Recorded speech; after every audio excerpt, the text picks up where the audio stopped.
Paz e graças, irmãos. Bem-vindo ao canal Sermões.net. Nesse momento, gostaria de trazer aqui uma análise dos Salmos de número 46. Salmos de número 46 é um salmo de agradecimento, ele é um salmo de louvor que o povo israelita louvava todas as vezes que venciam a batalha.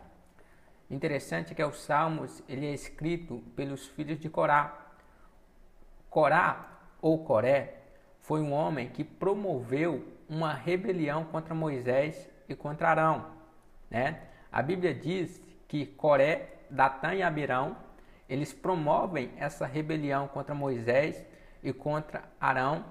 Porém, a Bíblia diz que Deus ele revela a sua ira contra Coré, Datã e Abirão, fazendo com que a terra os engolissem vivos, por causa dessa rebelião que eles promoveram contra Moisés e contra Arão. Mas o interessante é que Deus ele conserva os descendentes de Coré. Embora a terra tenha engolido as suas casas, tudo aquilo que pertenciam a eles, o Senhor ele conserva os filhos de Coré, ou Corá. Então, os filhos de Corá, eles são conservados por Deus, Porém, eles eram inferiores às outras pessoas, às outras tribos, os outros levitas, exatamente pelo fato de Corá ter se rebeliado contra Moisés. E no tempo de Davi ele estipula os filhos de Corá para poder servir a Deus dentro do templo, com louvores e cimbalos. Então Davi ele estipula os filhos de Coré, Jetutum e Asaf, as três descendências desses homens serviam a Deus dentro do templo. Então o Salmo de número 46 é um salmo escrito pelos filhos de Coré, os filhos de Corá. Então, além de ser um salmo de agradecimento, um salmo profético, um salmo escatológico, observe que a autoria desses salmos é de uma autoria inferior, porque não foi nem Asaf e não foi nem Jetutum. Foram exatamente os filhos de Coré que comporam esses salmos tão extraordinários. Algumas pessoas acreditam que esses salmos também tenham servido de inspiração para a canção Castelo Branco, a canção feita por Lutero. Nós não sabemos, mas algumas pessoas fazem referência, dizendo que ele serviu de inspiração para Lutero. Disso nós não sabemos, mas nós sabemos que é um salmo bem interessante. O interessante é que o contexto histórico desses salmos está inserido em 2 Reis, capítulo de número 18, o verso é o de número 13, onde está inserido o contexto histórico desses salmos. A Bíblia vai dizer que nos tempos do rei Ezequias, o rei Senaqueribe, o rei da Síria, ele invade a Judá. Então, ele saqueia as cidades fortes de Judá. Porém, esse rei ele era um rei muito mau, era um rei perverso. E não satisfeito em saquear a cidade, ele ainda obriga as pessoas a comerem excremento dissipado e a beber as suas próprias urinas, de tão perverso que era esse rei, o rei Senaqueribe. Imagina uma pessoa invadir cidades fortes, saquear aquelas cidades e ainda a obrigarem os habitantes daquela cidade a comer as suas próprias fezes e beber a sua própria urina. Então, vejamos que era um rei muito perverso, O rei Senaqueribe, ele era um rei muito mau, E nos tempos do rei Ezequias, ele invade a Judá, E ele então saqueia aquelas cidades. A Bíblia diz que quando Ezequias ele fica sabendo que o rei Senaqueribe ele havia invadido as cidades fortes de Judá, ele envia os seus maiorais até a cidade de Laquis, Então, o rei de Judá enviou ao rei da Síria a Laquis dizendo: pequei contra ti, retira-te de mim tudo que me puseres. Então o rei da Síria impôs a Ezequias 300 talentos de prata e 30 talentos de ouro. E no verso de número 17 vai dizer: contudo, enviou o rei da Síria a Rabsaque de Laquis até a Jerusalém com um grande exército. E Rabsaque para ao pé do Queduto, e ali então eles começam a afrontar ao rei Ezequias, né? Colocando em dúvida a confiança do rei Ezequias. Observe no verso de número 29 que Rabsaque, ele levanta a sua voz e ele diz: não vos engane, ó Ezequias, porque vós não livrará da mão do rei da Síria. E no verso seguinte ele vai dizer: tampouco vos faça, Ezequias, confiar no Senhor, dizendo: certamente nos livrará. E no verso de número 36 ele ainda vai dizer: porventura os deuses das outras nações puderam livrar da sua terra, das mãos do rei da Síria? E no capítulo de número 19, a Bíblia vai dizer que quando Ezequias ele fica sabendo da afronta, ele rasga as suas vestes como forma de humilhação, ele cobre-se de saco e entra na casa do Senhor.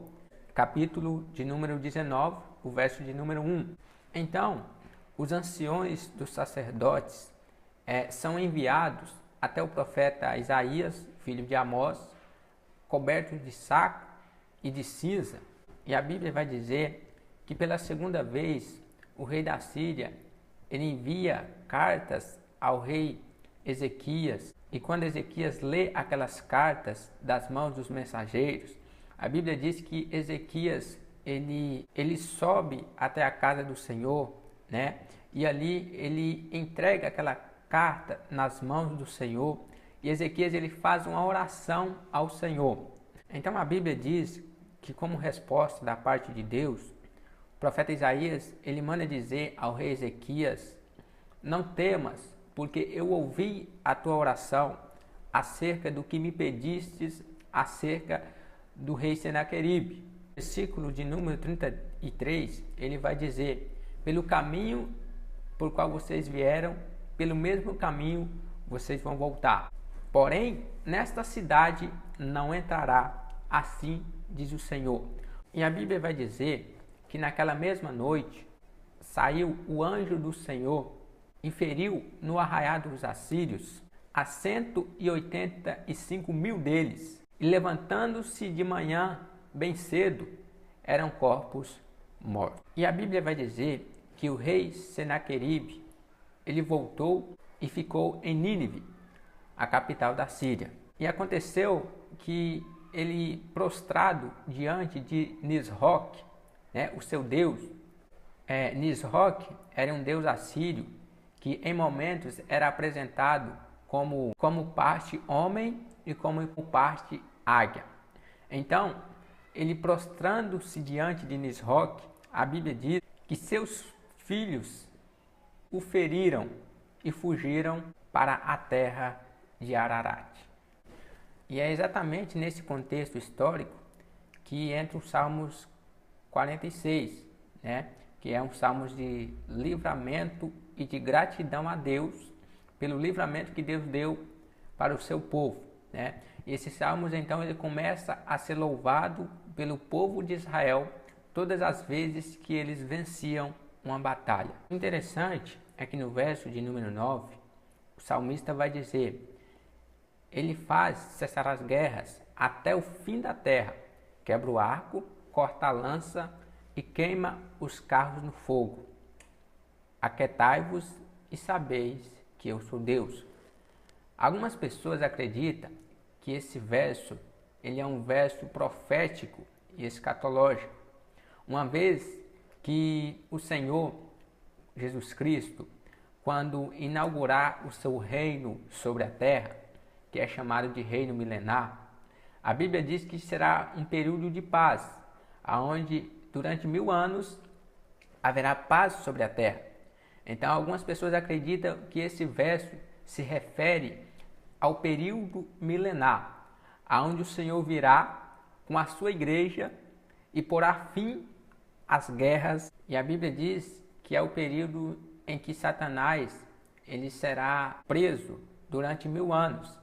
Então, nesse período é o período em que haverá grande paz sobre a terra. O interessante é que Isaías ele vai dizer que durante esse período o lobo viverá com o cordeiro, o pardo deitará com o bode, e o bezerro, e o leão e o novilho pastarão juntos. Uma criança os guiará. A vaca se alimentará com o urso, e o leão comerá palha como o boi. A criança brincará perto do esconderijo da víbora. Por quê? Porque é um período de intensa paz que haverá sobre a terra. Então, no verso de número 9, a Bíblia diz que ele faz cessar as guerras, quebra o arco e corta a lança. Porque o nosso Senhor Jesus Cristo dará paz sobre a terra. Ele vai cessar as guerras, vai quebrar o arco, prender Satanás e vai trazer intensa paz sobre a terra. Então, é bem interessante esse verso de número 9, né? Porque é um verso profético, né? É um verso escatológico, é um verso que traz menção, né, da grandiosidade de Deus. E por fim ele ainda diz: aquietai-vos e sabeis que eu sou Deus. Observe que essa palavra ela não é direcionada para o povo de Israel. Ela é direcionada para as nações que se levantarem contra Israel, dizendo: parem de lutar, porque eu sou Deus. Ou seja, não lutem, porque eu estou com Israel. Então essa é uma palavra direcionada para os inimigos de Israel, dizendo: aquietai-vos, fica quieto, porque eu sou Deus. E se você gostou desse vídeo, né, deixe o seu gostei, compartilhe esse vídeo com seus amigos, né, e coloque aí embaixo o que você achou, se você gostou do vídeo, né, e inscreva-se no canal, porque nós estaremos trazendo mais conteúdo no decorrer do tempo. Amém?